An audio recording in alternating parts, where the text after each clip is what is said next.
ദേഷ്യം വന്ന രാമൻകുട്ടി മരത്തെ ഒറ്റയ്ക്ക് പിടിച്ചു പോക്കി. അത്ഭുതമെന്ന് പറയട്ടെ, മരം നേരെ നിന്നു. ഇത് കണ്ട തൊഴിലുറപ്പ് പെണ്ണുങ്ങൾ രാമൻകുട്ടിയോട് നോക്കുകൂലി ആവശ്യപ്പെട്ടു.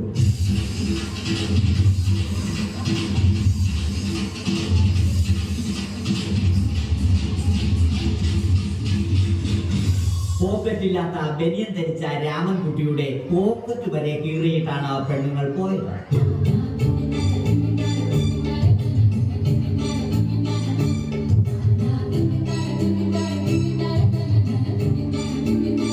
രാമൻകുട്ടി പിന്നീട് ഒന്നും ആലോചിച്ചില്ല.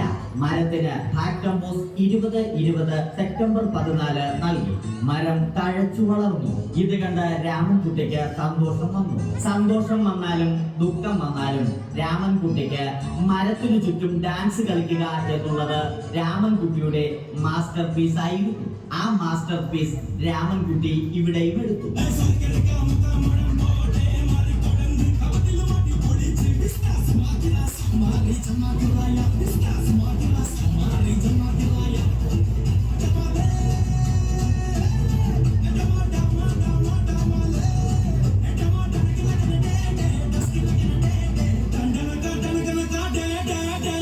രാമൻകുട്ടി ദൈവത്തോടായി പ്രാർത്ഥിച്ചു, നിങ്ങൾ എനിക്ക് ആയുസ്സും ആരോഗ്യവും തരും. ഞാൻ മരങ്ങളെ സംരക്ഷിച്ചു കൊള്ളാം. കാരണം മരം ഒരു വരമാണ്. അവന്റെ പ്രാർത്ഥന ദൈവം കേട്ടു.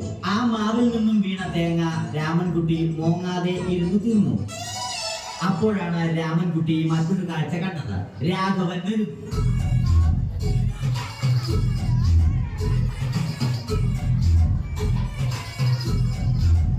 മരം മുറിക്കൽ ഹോബിയാക്കിയ, അതിലുപരി ജോലിയാക്കിയ രാഘവൻ മരങ്ങളുടെ ശത്രുവല്ലേ. മരങ്ങൾ മുറിച്ച് ഫർണിച്ചർ പണിയുന്നത് തെറ്റൽ. അവനെ ഇതിൽ നിന്നും പിന്തിരിപ്പിക്കണം. അവർ തമ്മിൽ ഒന്നും രണ്ടും പറഞ്ഞു. സംസാരം മൂത്ത് വാക്കേറ്റമായി. അത് പിന്നെ അടിയിൽ കലാശിച്ചു.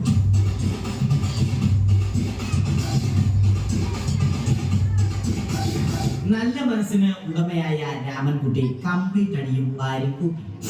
ഒടുവിൽ രാമൻകുട്ടി സർവ്വധൈര്യവും സംഭരിച്ച് രാഘവനോടായി അലറി. മനസ്സലിഞ്ഞ രാഘവൻ രാമൻകുട്ടിയെ അരികിൽ വിളിച്ചു. കൈവാക്കിന് കിട്ടിയ രാമൻകുട്ടിയെ രാഘവൻ ഒട്ടിറൊട്ടിയാക്കി മരത്തിലൊട്ടിച്ചു.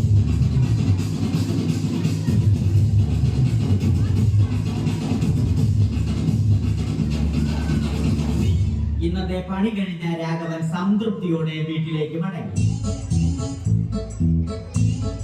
തനിക്ക് തല്ല് കിട്ടിയാലും മരത്തെ രക്ഷിക്കാൻ പറ്റിയ സന്തോഷത്താൽ രാമൻകുട്ടി മരത്തെ കെട്ടിപ്പിടിച്ച് പൊട്ടി പൊട്ടി കരഞ്ഞു.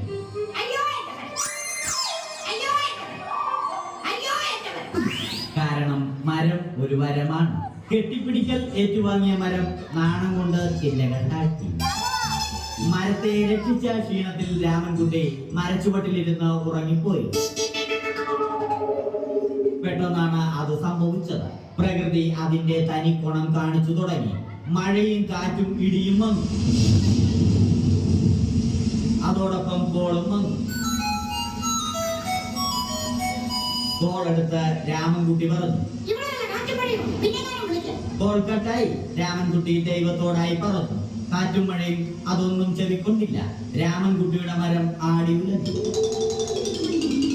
രാമൻകുട്ടി ദൈവത്തോടായി വീണ്ടും പറഞ്ഞു, മരം ഒരു വരമാണ്. മരത്തെ ഒന്നും ചെയ്യരുത്.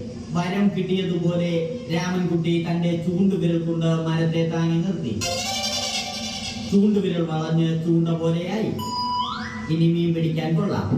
അവസാനം സംഭവിക്കേണ്ടത് സംഭവിച്ചു. രാമൻകുട്ടി അടിയിലും മരം മുകളിലും. അന്ത്യശ്വാസം വലിക്കുന്നതിനു മുമ്പ് രാമൻകുട്ടി ദൈവത്തോടായി ഇങ്ങനെ പറഞ്ഞു.